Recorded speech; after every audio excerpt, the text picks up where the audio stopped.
The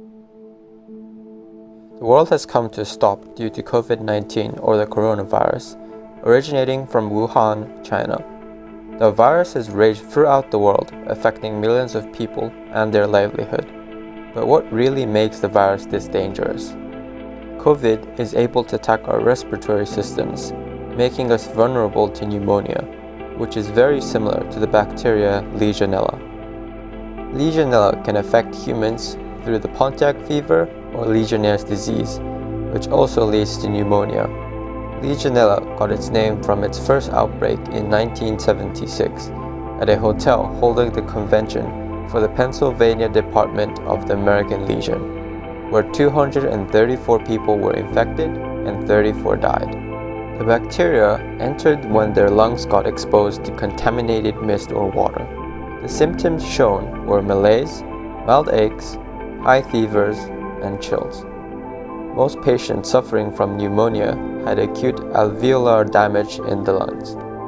It was investigated that the pathogen responsible for the outbreak was Legionella pneumophila, a lethal strain of Legionella. It is symbiotic with amoeba, and its optimal growth conditions are stagnant waters at temperatures between 20 to 45 degrees Celsius and pHs of 5 to 8. There was, and still is, no vaccine for this disease, and the only treatments are antibiotics. It was also discovered that it can travel through air or water. These are some of the equipment that Legionella can thrive in. Many Legionella outbreaks have occurred in the past, and the frequency is only increasing. It is assumed that it's restricted to its source, is non-contagious, and its presence can always be confirmed through testing. However, these cases in Portugal, Norway, and the UK show that this may not always be true. In Portugal 2014, an outbreak occurred due to an infected industrial cooling tower. A middle-aged worker contracted Legionella before traveling 300 kilometers back home. After returning, he showed mild symptoms that aggravated quickly. His mother, a healthy 74-year-old woman, was also beginning to show symptoms a few days after. They were both admitted to the hospital, but they unfortunately died.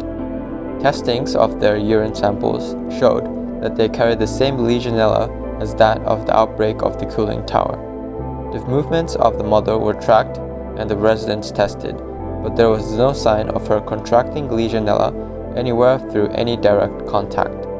The conclusion drawn was that she contracted it from her son while caring for him overnight. This person-to-person transmission is a concern for healthcare workers treating Legionella patients. In Norway 2005, several water infrastructures, including an air scrubber, infected its surrounding area. Investigations show that the air scrubber had ideal conditions for Legionella growth and had high organic matter content. It tested positive for the Legionella. Due to this contamination of the sprayed water, the Legionella was airborne in the area when the high-velocity clean air left the scrubber. Hence, numerous neighboring residents were diagnosed with some form of Legionella illness. When they tested for the strains of Legionella, it was found that both the residents close to the scrubber and much further from it had the same pathogen. This case shows that the Legionella is capable of traveling that distance, almost 6 miles, airborne from its source. This puts pressure on industries that are slightly isolated from the main population to not take hygiene lightly, as contamination in machinery spreads further out than they may expect. Finally, through 1989 to 1990 in the UK, a facility had 3 cases of Legionella within 6 months of each other. The first employee was infected by Legionella for a few weeks. Legionella testing was carried out, but the tests came out negative. It was assumed that the employee contracted it elsewhere. 2 more cases of Legionella occurred shortly afterwards, resulting in rechecks of the facility. The tests, however, were still negative. This raced down, and it was then discovered that the laboratories were not abiding HSE guidelines, which resulted in massive prosecution and fines. The case shows us that testing may not always be able to confirm the presence of Legionella, and makes it critical to always comply with regulatory authority standards. Overall, it is clear to see that Legionella can easily be prevented by adhering to some guidelines, and if it is not, it results in numerous preventable deaths and a huge expense to the local community.